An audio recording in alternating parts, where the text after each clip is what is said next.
Hey there, good morning, students and friends. I wanted to read another story today, and this time from our Myths and Legends of Japan book by F. Hadland Davis again.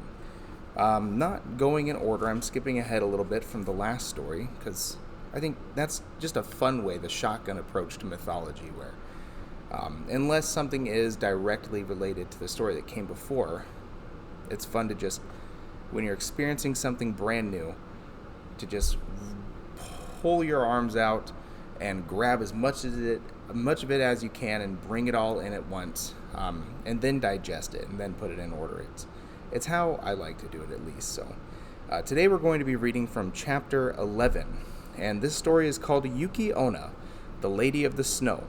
The story in this book is prefaced by a poem by Kujohara no Fukayubi, and then translated by Clara A. Walsh. So I'm going to first read the poem, and then we will hop into the story of Yuki-Onna. Midwinter gloom, the earth enshrouds, yet from the skies the blossoms fall. A fluttering shower, white petals all. Can spring be come so soon beyond the clouds? And now, Yuki-Onna. Snow time in Japan has a beauty peculiarly its own, and it is a favorite theme of Japanese poets and artists.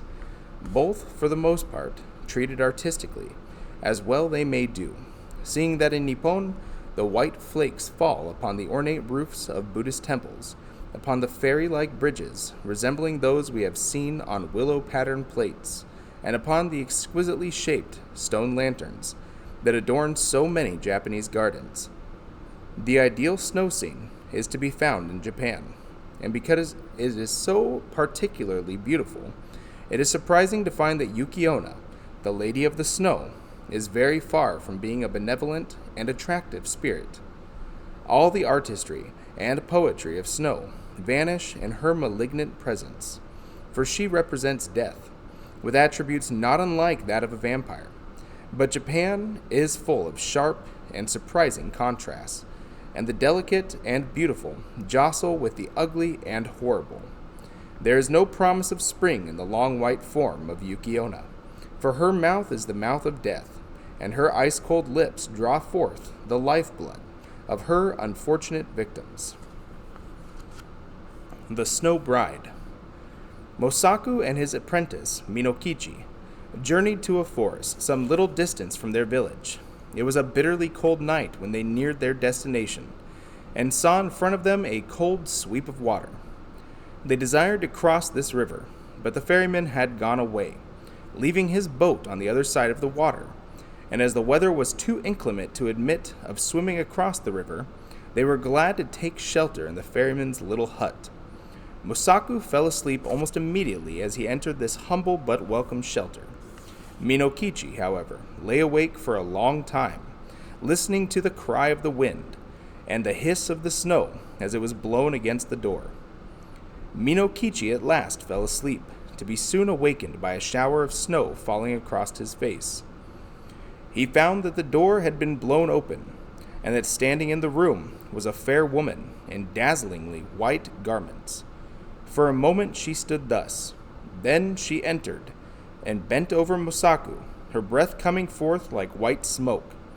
After bending thus over the old man for a minute or two, she turned to Minokichi, and hovered over him.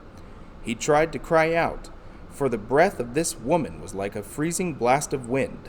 She told him that she had intended to treat him as she had done the old man at his side, but forbore on account of his youth and beauty. Threatening Minokichi was instant death if he dared to mention to anyone what he had seen. She suddenly vanished. Then Minokichi called out to his beloved master, "Mosaku, Mosaku, wake! Something very terrible has happened." But there was no reply.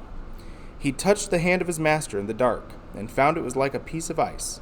Mosaku was dead. During the next winter, while Minokichi was returning home, he chanced to meet a pretty girl by the name of Yuki. She informed him that she was going to Yedo, where she desired to find a situation as a servant. Minokichi was charmed with this maiden, and he went so far as to ask if she were betrothed, and hearing that she was not, He took her to his own home, and in due time, he married her. Yuki presented her husband with 10 fine and handsome children, fairer of skin than average. When Minokichi's mother died, her last words were in praise of Yuki, and her eulogy was echoed by many of the country folk in the district. One night, while Yuki was sewing, the light of a paper lamp shining upon her face, Minokichi recalled the extraordinary experience he had in the ferryman's hut. "Yuki," said he, "you remind me so much of the beautiful woman I saw when I was 18 years old. She killed my master with her ice-cold breath. I am sure she was some strange spirit, and yet tonight she seems to resemble you." Yuki flung down her sewing. There was a horrible smile on her face as she bent close to her husband and shrieked, "It was I, Yuki-Onna, who came to you then and silently killed your master.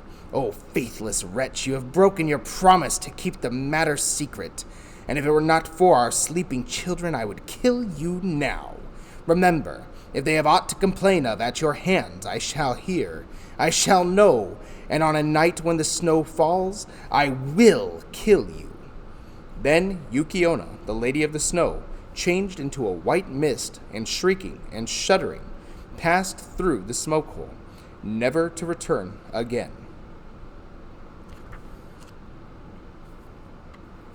All right, so that is going to conclude that story. Interesting, very rapid-paced ending. The story sort of climaxed and poof, that was it. Not a lot of falling action or room for reflection. It's essentially that is a ghost story. So it's always fun to hear sort of how the ideas of modern horror can be, extrapolated on from these archaic stories. What we got at the end there was basically a jump scare. So he settles down with this girl for 10 long years, at least, because might even need more time than that to bear 10 children.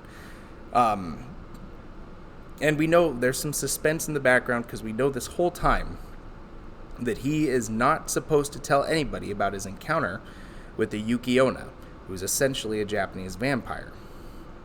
Of course, after so long, he eventually tells his nearly flawless wife about the Yuki-Onna, only to have it revealed that she is the Yuki-Onna. End of story. And she promises to kill him. Then the story ends.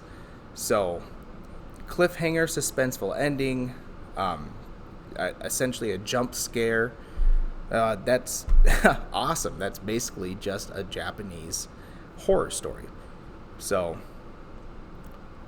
yeah, how fitting that their culture associates, and we do now too. Winter is a time, fall into winter is a time of dying. Nature around us is dying. It's going to sleep. It's darker. There's not as much sunshine. So a lot of cultures will associate that fall, winter with death and with horror, essentially. And that manifests in their stories, where you get a lot more of these horror stories. Now, cultures that don't really experience a winter, much less so. But anyways, that's going to wrap up that myth for today. So I hope you all enjoyed it, and I will see you all next time. Until then, stay happy, stay healthy, and stay in the pursuit of knowledge. Goodbye, students.